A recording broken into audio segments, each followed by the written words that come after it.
ambos es: ¿cuándo sucederá el arrebatamiento? Esa es la pregunta para ambos expositores. Del lado opuesto, voy a tratar de probar que los creyentes en Cristo sí van a pasar por lo que es denominado en la Biblia la gran tribulación. A partir de este momento voy a comenzar a contar mis 10 minutos. ¿Por qué el hermano Polanco cree que la iglesia debe de pasar por la gran tribulación? Primero, los apóstoles, tanto Pablo, Juan, Pedro, Santiago, todo esperaban una segunda venida de Cristo literal. Repito, los apóstoles, Pablo, Juan, Pedro y Santiago, todo enseñaron y hablaron y predicaron a la espera de una segunda venida literal de Cristo. Segundo, los padres apostólicos,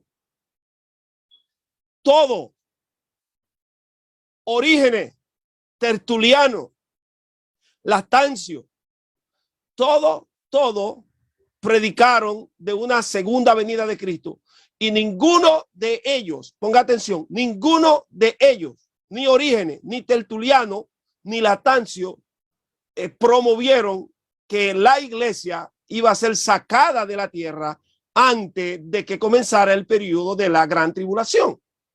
Los padres apologistas, Cuadrado en el 120 antes de Cristo, Aristegui del siglo II, Justino Mártir del siglo I, Latancio del siglo I, Atenagora de Atenas en el 177, Teófilo de Antioquía, Mileto de Sardes, Aristón de Pella del siglo II, Milciades del siglo II, todos postularon una segunda venida de Cristo en gloria, y ninguno de ellos habló de que la iglesia no iba a pasar por la gran tribulación. Los padres dogmáticos, Juan Crisóstomo, Agustín de Hipona, San Jerónimo, y de este tenemos que hablar en un momentico de él. Ninguno de ellos, ponga atención, ninguno de ellos postularon que la iglesia no iba a pasar por la gran tribulación. Todos esperaban una segunda venida de Cristo en gloria. Los padres de la iglesia que escribieron, como Justino Mártir,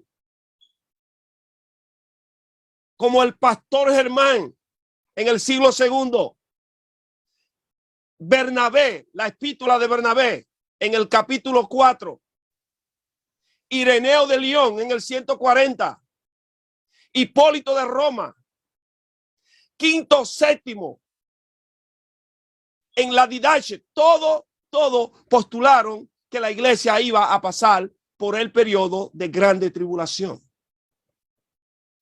Ahora, ¿dónde está el problema? Bueno, cuando llega el tiempo de los precursores de la reforma, que fueron ¿quién? Pedro Waldo, Juan Hus, John Wycliffe y otro más que murieron mucho antes de Martín Lutero, todos ellos apuntaban a que el cabeza visible de Roma o del Vaticano en ese momento presente representaba al hombre de pecado, al anticristo. O sea, todo ello, la base de la reforma fue que el Papa era el anticristo. Así que cuando los jerarcas de Roma se enteran de esta problemática, entonces los servicios de inteligencia del Vaticano armaron lo que se llama la contrarreforma, donde se le dio paso a lo que fue la verdadera Santa Inquisición, y nace el movimiento de los jesuitas. Y es el momento de la historia que aparece un hombre llamado Francisco Rivera. Y este Francisco Rivera, que fue el fundador del movimiento del futurismo, este hombre fue escogido jesuita del seno de la Iglesia Católica. ¿Para qué? Para camuflajear lo que los reformadores estaban tratando de llevar. Entonces este hombre le probó a lo que trataban de hacer una reforma, que era imposible que el Papa fuera el anticristo, porque según él, el anticristo iba a estar 3 años y medio gobernando y ya este Papa tenía más de 4 años. Ahora, quiero aclarar algo. Ni Francisco Rivera, ni Emanuel Lacunza, ni Edward Irving, ninguno de ellos hablaron de rapto. No, la palabra rapto aparece por primera vez, ponga atención a esto, por primera vez aparece en el siglo IV. ¿Por quién? Por un hombre llamado San Jerónimo. Él es que acuña la palabra rapto y es en la Vulgata Latina la única Biblia, la única traducción que aparece la palabra rapto. No hay otra traducción que hable de la palabra rapto. Ahora, es interesante entender por qué este hombre, en vez de usar la palabra correcta, que era arrebatamiento, él usó la palabra rapto. Pero tal cosa lo vamos a explicar en la segunda parte que vamos a tener. Entonces, continuamos por eso. En la Reforma, Martín Lutero nunca proclamó una iglesia fuera de lo que era la gran tribulación.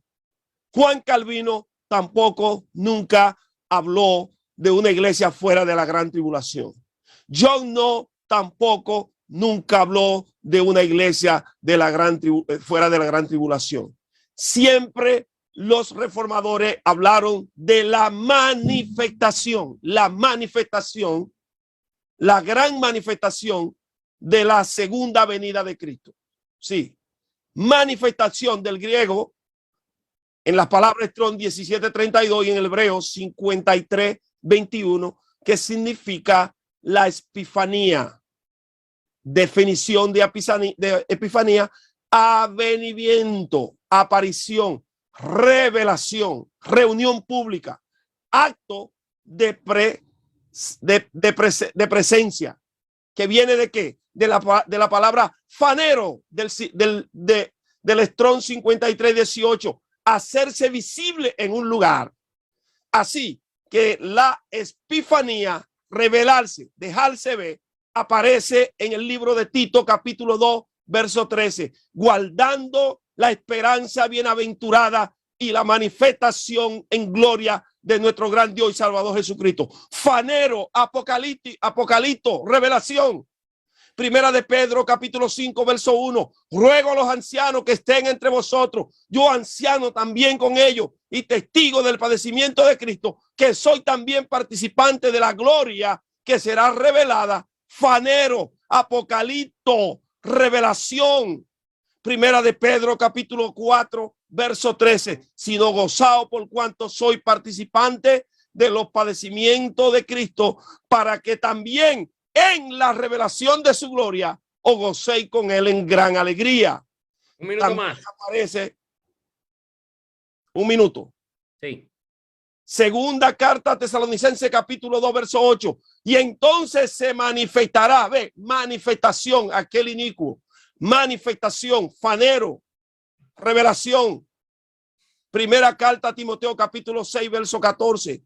Que guarde el mandamiento sin mácula y sin reprensión hasta la aparición de nuestro Señor Jesucristo. Voy a dejarlo hasta ahí, que era la parte histórica y bíblica. Entonces, en la segunda parte voy a explicar realmente por qué la iglesia tiene que pasar por la gran tribulación. Tiempo. Muy bien. Hemos escuchado al doctor Polanco con su exposición, primera parte. Vamos a darle la oportunidad ahora al doctor Soriano Vidal. Gloria a Salude a Dios. la congregación, salude a los oyentes, hermano Soriano. Amén. Dios bendiga. ¿Se escucha bien, por si acaso? ¿Se oye bien? Amén. Pues como no me estoy visualizando en la cámara, no sé si se ve mi rostro. Se ve bien y se oye bien. Perfecto. Bueno, pues entonces a partir de este momento comienzo con mi explicación. Amén. Gloria a Dios. A mí me toca entonces explicar por qué la iglesia pasa por la tribulación, respondiendo entonces que el arrebatamiento de la iglesia ocurre antes de la gran tribulación. Lo primero que tenemos que entender, antes de entrar nosotros a estos tipos de debate, es conocer perfectamente el contexto de la palabra venida, que en español ha sido muy mal traducida. Número uno, no solamente hay un solo, sino que hay varios. ¿Qué significa esto que hay varios? Hay varios significados para arrebatamiento. El que más se usa es en el griego arpazo, ¿verdad? Que significa tomar de repente y por la fuerza. Luego tenemos la palabra rapto, rapiemur cum illis, que se encontró en el año 300 a través de la Vulgata Latina de San Jerónimo. De ahí es que nosotros tomamos la palabra rapto. Escucho muchísimas personas diciendo que la palabra rapto no es bíblica. Y eso es una pregunta muy capciosa. ¿Por qué? Porque la pregunta correcta es, ¿en qué versión bíblica aparece la palabra rapto? Como ya bien dijo el profesor Polanco, la palabra rapto aparece en la Vulgata Latina del 300 en adelante y significa en su primera instancia lo mismo. Arrebatamiento significa arpazo, que significa apoderarse, tomar por la fuerza. Por la gente quizá no lo sepa, el doctor Vine en su página 86 del diccionario de él dice que esto es un tomar de repente con una fuerza súbita. Entonces, cuando nosotros hablamos de arrebatamiento, rapto, estamos hablando del acto de tomar de repente y por la fuerza. Muchísimas veces se toma también en el arrebatamiento una implicación del término como lo que es violencia. Por ejemplo, Mateo 11:12, la cual dice que solo los violentos arrebatan el reino, del griego viato, que significa meterse por la fuerza. Es lo primero. Entonces, rapto sí es bíblico. Amén. Lo único que se encuentra en el latín, no en el griego. ¿Por qué nuestra Biblia hoy no tiene la palabra rapto? Porque nuestras traducciones son directamente del griego al castellano, no de latín. La naturaleza del rapto tiene que ver con un tomar de repente y por la fuerza. Vemos su naturaleza en pasajes bíblicos tales como Mateo 11:12, Segunda de Corintios 12:2, Apocalipsis 12, Hechos 8:35, la cual vemos escenas donde, por ejemplo, en el caso de Jesucristo, en el caso de la mujer de Apocalipsis 12, el niño es arrebatado. Y ahí toma lo que es una connotación de preservar. Es lo primero. Lo segundo que tenemos que tomar en consideración es que la iglesia tiene una naturaleza. ¿Cuál es la naturaleza de la iglesia? Número uno.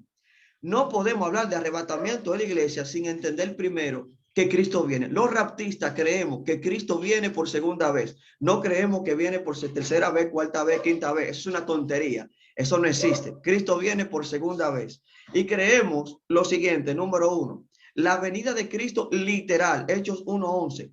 Los ángeles dijeron que Cristo viene así mismo de la misma manera que se fue. También Hebreos 9:27 aparecerá por segunda vez. Mateo 24:30 verán al Hijo del Hombre viniendo. Segundo, creemos que hay un día que se llama el día de la ira que precede al día, al arrebatamiento, perdón, a la segunda venida de Cristo.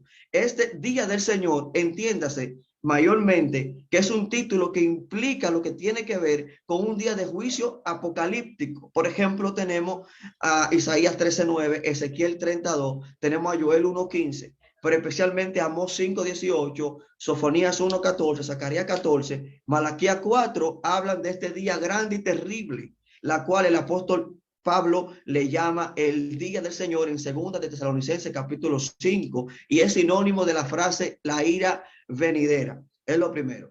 Lo tercero es que siendo esto una venida literal y siendo esto que precede a esta venida literal un día de juicio, un día de tribulación, que lo vamos a ver más adelante, nosotros los raptistas entendemos que la iglesia no figura dentro de este periodo. Para esto tenemos que dominar la palabra en su sintonía. Existen varias palabras para la palabra arrebatamiento, como yo dije, o la palabra venida.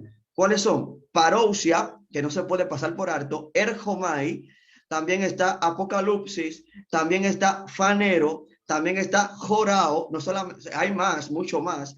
Y estas palabras tienen que entenderse dentro de su contexto.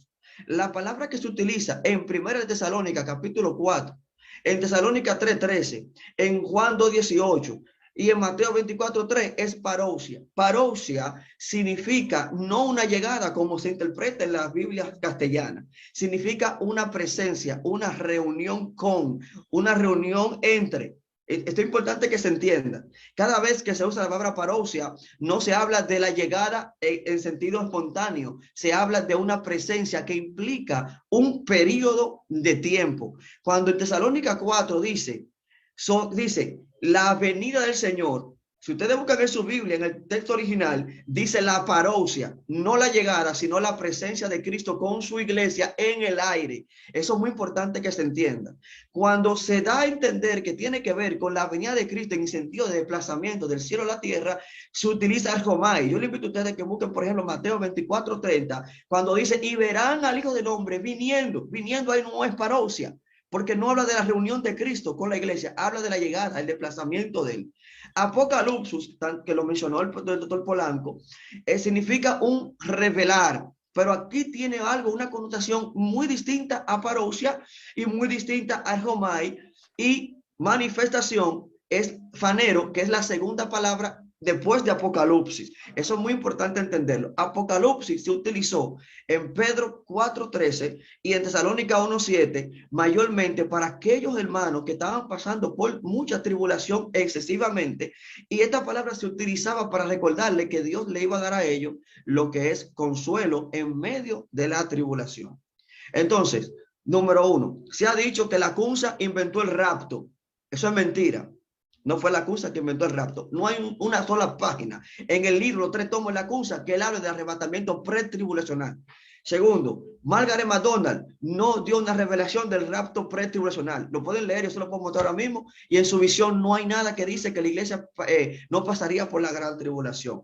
Irving ni siquiera estaba cerca de lo que creía Nelson Darby, porque hay muchos que se jactan en decir que Nelson Darby fue quien inventó el tema del rapto y que él copió de Irving, cuando Irving creía que él estaba ya en la gran tribulación y él le llamó el rapto a la segunda venida. Muy diferente a lo que Nelson Darby enseñaba, que más adelante yo también voy a dar más detalles sobre eso. ¿Por qué nosotros creemos que la iglesia no pasa por la tribulación? Número uno, por el título que se llama el día del Señor, como ya explicamos. ¿Qué es el día del Señor? Un juicio apocalíptico, como ya dimos los textos. Y el apóstol Pablo, hablando de este día de juicio, en Tesalónica 1:10, dice, y esperar de los cielos a su Hijo, el cual lo resucitaron de los muertos, quien nos libra de la ira venidera. Excelentemente bien traducido. ¿Cuál es la ira venidera? El día del Señor. Tesalónica 5:9, hablando de esto mismo, dice Pablo, porque ustedes saben que el día del Señor, el día de la ira, debemos explicar que el día de la ira será como ladrón en la noche. Ahí se ve que es un periodo donde dirán paz y seguridad y vendrán sobre ellos destrucción repentina. Aleluya. Y luego, hablando de las calamidades que hay, fíjense que el apóstol Pablo cambia de pronombre. Dice, sobre ellos vendrá ese día, mas sobre ustedes no tengan tiniebla para que ese día no los alcance. Porque Dios no nos ha puesto para ira, sino para alcanzar salvación. Un minuto, maestro Soriano. Perfecto. El doctor Pine, y me faltaron más cosas, dice sobre esto que eso tiene que ver exclusivamente con el día de calamidad que va a Dios mandar a la tierra en el periodo de tribulación. Pena que me faltó los otros que iba a dar, pero está bien, eran las razones básicas, más razones básicas. Gloria a Dios. Todavía está en su minuto, si quiere. Perfecto, perfecto. Creemos. Vamos a hacer una cosa, mire, mire, vamos. No te escucho, Adelante. no te escucho. Muy bien, muchas bendiciones, muchas bendiciones. Primeramente, origen del rapto. Voy a hablar del origen del rapto, de lo que es el rapto de verdad. San Jerónimo acuñó en el capítulo 4 de primera carta a Tesalónica la palabra harpazo, cuando en realidad en el griego lo que decía era arrebatamiento. Ahora, ¿por qué Jerónimo acuña esta palabra? ¿De dónde la sacó él? ¿Por qué él la usó? Ahora, hay una historia interesante en todo esto. Hay una historia muy interesante, la cual me gustaría contársela a tantas personas que creen en un rato pretribulacionista, para que tengan por lo menos una idea de dónde nace esto y por qué. Esto está relacionado con el nacimiento de lo que es Roma. Sí, el nacimiento de Roma. ¿Cómo así, maestro? Sí, por ahí, por el año 753 antes de Cristo, 21 de abril, cuando los gemelos Rómulo y Remo fueron los fundadores de la eterna Roma, según una antigua e interesante historia, un mito de la Roma de esos tiempos, Roma tenía pocas mujeres. Y teniendo pocas mujeres, para solucionar ese problema, Rómulo, el fundador de lo que es el Imperio Romano o Roma, organizó una prueba deportiva en honor al dios Neptuno, a la que invitó a todos los pueblos vecinos. Acudieron varios pueblos vecinos, entre ellos acudió el pueblo de la Sabinia. Estos eran personas muy buenas, muy voluntarios, y ellos llegaron a las pruebas deportivas con sus esposas y con sus hijos, cosa que aprovecharon los hombres romanos ya preparados de antemano, y ellos raptaron a las mujeres de esta gran ciudad. Raptaron a las mujeres de la Sabinia, hicieron un rapto a las mujeres. Cuando ellos raptan a las mujeres y luego expulsaron a los hombres, los romanos intentaron aplacar a las mujeres convenciéndolas de que solo lo hicieran porque querían que fueran sus esposas y que ellas no podían menos que sentirse orgullosas de pasar a formar parte de un pueblo como era el pueblo romano. Bueno, las Sabinas pusieron un requisito a la hora de contraer matrimonio, que ellas solamente se iban a encargar de lo que era el telar, pero que no iban a hacer más nada y que iban a ser los gobiernos de la casa. Años más tarde, los sabinos, enfadados por el doble ultraje de traición y de rapto de sus mujeres, atacaron a los romanos, a los que fueron acorralados en el Capitolio. Para lograr penetrar en la zona, contaron con la ayuda de una mujer romana llamada Tarpeya, quien le franqueó la entrada a cambio de que aquellos que llevaban unos zarcillos y unos brazaletes en los brazos se los regalaran. Así que cuando entraron, ellos mataron a esta mujer, la mataron. Así que fueron a una zona de guerra, y cuando estaban los dos ejércitos al enfrentarse, pues las mujeres que habían sido raptadas y convertidas en esposas se pusieron en medio, porque de un lado iban a ver morir a sus padres y a sus familiares, y del otro lado a sus esposos y a sus hijos. Y así que ellas sirvieron como un puente y la guerra no se dio. Se reunieron los dos bandos, celebraron la paz, y ahí nace la leyenda de lo que es el rapto de la Sabinia. Esta leyenda se leía y se creía en los siglos 1, 2, 3 y 4. Y de esta leyenda es que se vale. ¿Quién? El gran San Jerónimo, para acuñar la palabra jalpazo, que tiene que ver con rapto. No fue de otro lugar que la sacó. No hay, óigame bien. Y cuando él acuñó esta palabra, nunca estaba pensando él en un rato secreto ni un rato pretribulacional. Solamente la acuñó basado en esta historia que le acabo de contar. Usted puede, le voy a poner en el grupo, le voy a poner los links para que usted pueda ver dónde nace esto. Y de ahí, en el siglo XVII, siglo XVIII, que sale la teoría del escapismo, basado en esa sola versión de la Biblia, la Vulgata Latina, sin conocer el origen de esta palabra, sin conocer las razones que tuvo San Jerónimo para acuñar esta palabra ahí. Ahora bien, entendiendo ya esto, ¿de dónde sale la palabra rapto?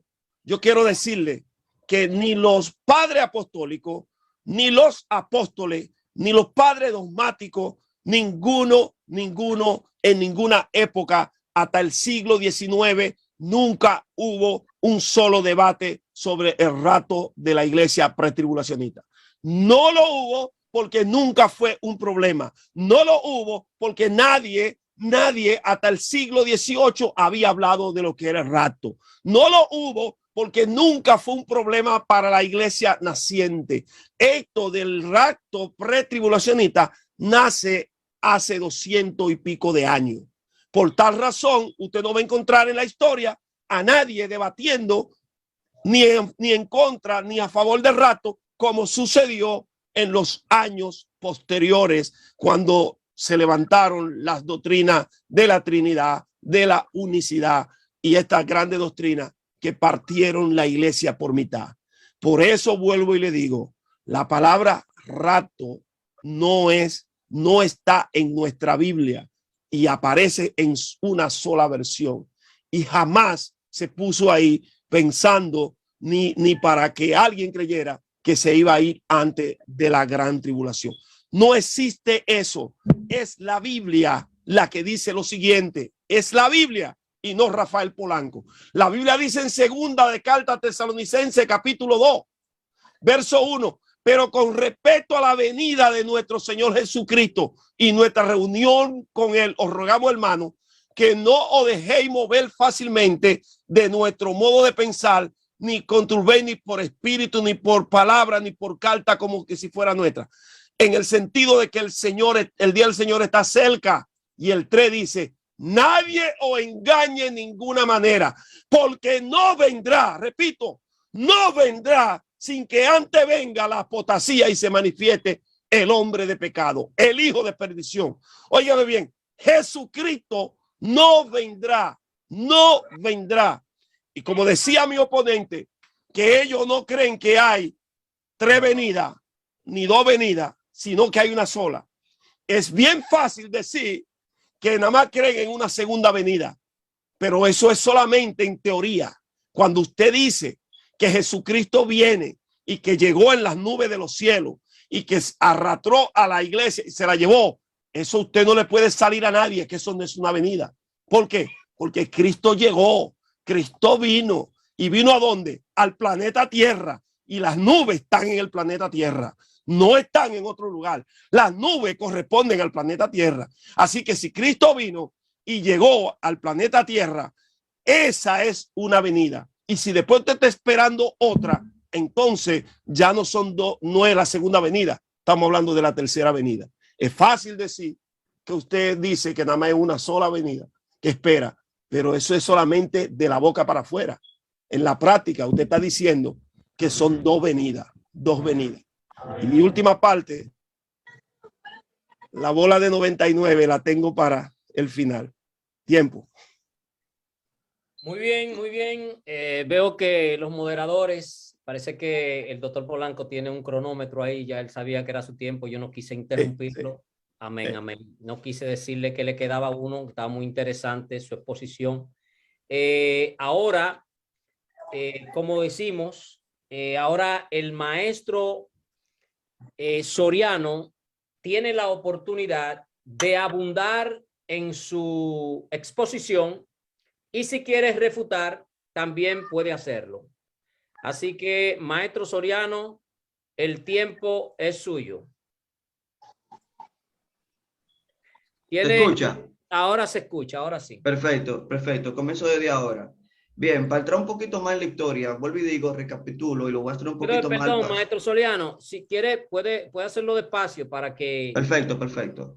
Lo primero es que nosotros creemos en una segunda venida en todo sentido, porque nosotros nunca hemos dicho que el rapto es una primera venida. Yo nunca he dicho que Cristo viene a buscar la iglesia y luego con la iglesia y luego subir de nuevo, bajar de nuevo. Nunca en mi boca, nunca he dicho eso, y yo le corrijo a muchos pretribulacionistas eso. Lo segundo es que nosotros creemos en el día del Señor. Yo lo dije, día terrible, día de juicio. Capítulo 5, verso 2 de 2 de Tesalónica, dice, porque el día del Señor vendrá como ladrón en la noche. Cuando digan paz y seguridad, vendrá sobre ellos destrucción repentina. Segundo, la historia nos dice a nosotros lo siguiente: en la iglesia primitiva también tenían otro pensamiento, aparte de que Cristo vendría y que habría lo que es una resurrección general. Por ejemplo, Ireneo de Lyon, del año 130, dijo algo bien interesante en una teoría o en un tomo llamado Contra las herejías. Él dijo lo siguiente: mas son de utilidad para los justos, así como para la caña es útil para lo que es quemarla en la paja. Y luego dice lo siguiente: cuando al final de los siglos la iglesia sea levantada, escuche, estamos hablando del 130, habrá una tribulación como nunca la ha habido, citando a Mateo 24. En la obra de Ireneo de Lyon, él menciona 3 veces la palabra levantar y la utiliza en el mismo sentido, de alzar, de subir o de confirmar. Luego aparece, te estoy mencionando, nada más te voy a mencionar una cantidad de gente, porque Padre Hermas, Clemente de Roma, toda esa gente decían que verían al anticristo. Sin embargo, yo te voy a mencionar 3 gente de peso, que eran, primero, uno era el teólogo más renombrado del siglo III. Te voy a mencionar el otro, que fue el primer exégeta latino del Apocalipsis, que escribió el comentario más, o el primer comentario del Apocalipsis. Te estoy hablando de Victorino, obispo de Pétamo. ¿Qué dijo Victorino, obispo de Pétamo? Obispo de Pétamo hizo un comentario, Apocalipsis 11, la cual él vislumbró 7 años bajo la mano del anticristo y de la bestia. Y él dijo lo siguiente, citando a Pablo, dice: el apóstol Pablo dijo sobre esto, que hay que tenerlo frenado hasta que sea quitado del medio quien lo refrena. Y luego identificó a la mujer en Apocalipsis 12 con la iglesia. Y cuando habló de la iglesia, dijo: viene el tiempo en que la iglesia escapará de la presencia del diablo, no de la bestia. Escuche bien. Y dijo: y esto no sabemos cuándo va a ocurrir. Luego aparece el teólogo más renombrado del siglo III en adelante, Efraín de Nisbi, aunque lo quieran negar y digan que eso fue un pseudo, fue un fraude, lo que quieran decir, la historia está ahí. Efraín de Nisbi, que era el teólogo más vislumbrado de la iglesia oriental bizantina, dijo lo siguiente: porque todos los santos y elegidos de Dios son reunidos antes de la tribulación que ha de venir y son llevados al Señor para que no vean la confusión del mundo. Para que si esto fuera poco, un descubrimiento hecho por el gran historiador Gummerlock dijo que había un documento apócrifo llamado el Apocalipsis de Elías, y el Apocalipsis de Elías es de la fecha siglo III de la historia de la iglesia, la cual habla Gummerlock y dice que esto es prueba de que también se creía en un arrebatamiento antes de la tribulación, donde en ese documento se ve a los creyentes escapando de una ira de mano del anticristo. ¿Y qué podemos decir sobre este asunto de que el invento del rapto tiene 200 años de existencia? Señores, la historia ha demostrado lo contrario. Mucho antes del 1800, antes de Nelson Derby, se está hablando del arrebatamiento. Te puedo mencionar a quién: a John LaHaye, William Bond, Thomas Drapes, George Welton, William Sherwin, Joseph Mede, Nathaniel Hobbs, Capitán Brown, William Sherwin, Corton Mate, Robert Martin, Thomas Vincent, Oliver, también está Graham Kerr. Y esta gente, según el historiador William Watson, que él mismo pasó horas leyendo sobre esta gente, todos hablaron de un arrebatamiento antes de la gran tribulación. Robert Martin, Thomas Vincent, Oliver Howe, Thomas Paine, Graham King dijeron los dejados atrás. Joseph Meden, 1627, Natalie Home, Canton Brown, William Sherry, John Norris hablaron de un arrebatamiento antes y dejado atrás los otros. Igual que John LaHaye, Barton Haight, John Webb en el 1600 también todo. O sea que el tema de arrebatamiento tiene el rapto mucho más para atrás, mucho más antiguo. Número 2, te mencioné a Ireneo de Lyon desde el 130. Ahora bien, ¿por qué los reformadores, ni Calvino, ni Martín Lutero? Que Martín Lutero, dicho sea de paso, era amilenarista o su trasfondo, y él decía que ya estaba en el milenio, que la Iglesia Católica era el falso cristianismo, y oye lo que él decía, que Cristo cuando viniera al juicio, a castigar las naciones y al falso cristianismo, él decía que la Iglesia primero iba a ser arrebatada para no pasar por estos juicios, por otra cosa. También Calvino sostenía que él no entendía por qué Pablo se ponía en lugar como que él vería el arrebatamiento, y él decía, esta nueva doctrina de Pablo seguramente era para darle fortaleza a los cristianos. ¿Por qué? Porque lo que es la venida de Cristo, escuchen bien, la venida inminente de Cristo era ampliamente predicada en la iglesia primitiva. La gente quizá no sepa eso. ¿Cómo se puede conectar una venida inminente con las señales que tiene que indicar cuando Cristo venga? La Didache, Clemente de Roma, incluso el pastor Hermas también, Policarpo y toda esa gente decían que en cualquier momento la iglesia era tomada. ¿Cómo puede encajar esto con las señales que la misma Didache, el mismo apóstol Pablo y el mismo Mateo daban para que cuando Cristo regresara? La historia también vislumbra que el arrebatamiento de la iglesia antes de la gran tribulación precedía y era tan antigua como muchos niegan. Watson, el gran historiador, ¿verdad?, dice que habla, por ejemplo, de Robert Martin, habla también de un preamilenarismo donde sitúa a Cristo siendo o arrebatando a la iglesia antes de la gran tribulación. Entonces, hermano, las escrituras es clara y la historia también es clara. Tenemos base para ello y no estamos inventando, estamos simplemente defendiendo nuestra postura. La iglesia que nació en el día del Pentecostés nunca ha confundido tribulación con el día del Señor. Tribulación es cualquier cosa, del griego lipsis, que significa de manera genérica aflicción. Salmo 46:1 dice, Dios es nuestro amparo, nuestra fortaleza, nuestro pronto auxilio en las tribulaciones. Dice, según Timoteo 3:12, que los que quieran vivir piadosamente pasarán persecución. Dice la palabra del Señor que los creyentes fueron esparcidos en el libro de Hechos por las persecuciones. La iglesia siempre ha estado en persecuciones.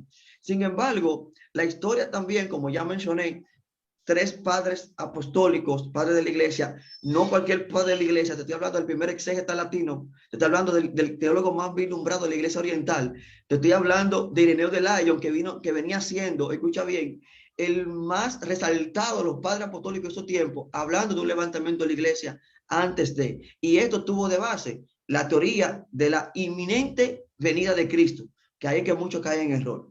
¿Qué significaba esto de la inminencia venida de Cristo? Significaba que Cristo podía venir a tomar su iglesia en cualquier momento. Clemente de Roma decía, estén preparados porque en cualquier momento somos arrebatados. Oiga bien, estoy hablando de Clemente de Roma. La misma Didache en el capítulo 16 dice, estén firmes en el evangelio, pues no sabéis en qué momento vendrá el Señor. Cualquier cristiano de la iglesia primitiva, tú le preguntas, ¿tú crees que hoy puede la iglesia ser arrebatada? Y te van a decir que sí. ¿Y cómo podemos conciliar el arrebatamiento de la iglesia en cualquier momento con las señales que tienen que precedir la manifestación del anticristo y todo eso? Segundo de Tesalonicenses tiene que leerse en su contexto. Número 1, ¿por qué Pablo habla del arrebatamiento en el verso 1 y luego le llama a eso el día del Señor? Nadie os movéis ni nadie te deje engañar, porque el día del Señor, aleluya, no está hablando del arrebatamiento, pero también hay un pero, y ese pero lo conecta con el capítulo 1.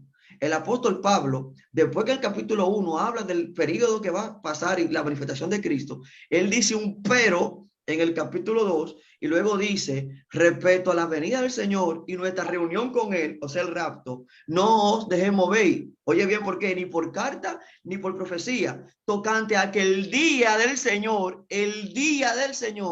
ha llegado, no que está cerca. En el original es ya llegó. ¿Cómo que ya llegó? ¿Qué tiene que ver el arrebatamiento con el día del Señor? ¿Qué tiene que ver? Sencillo.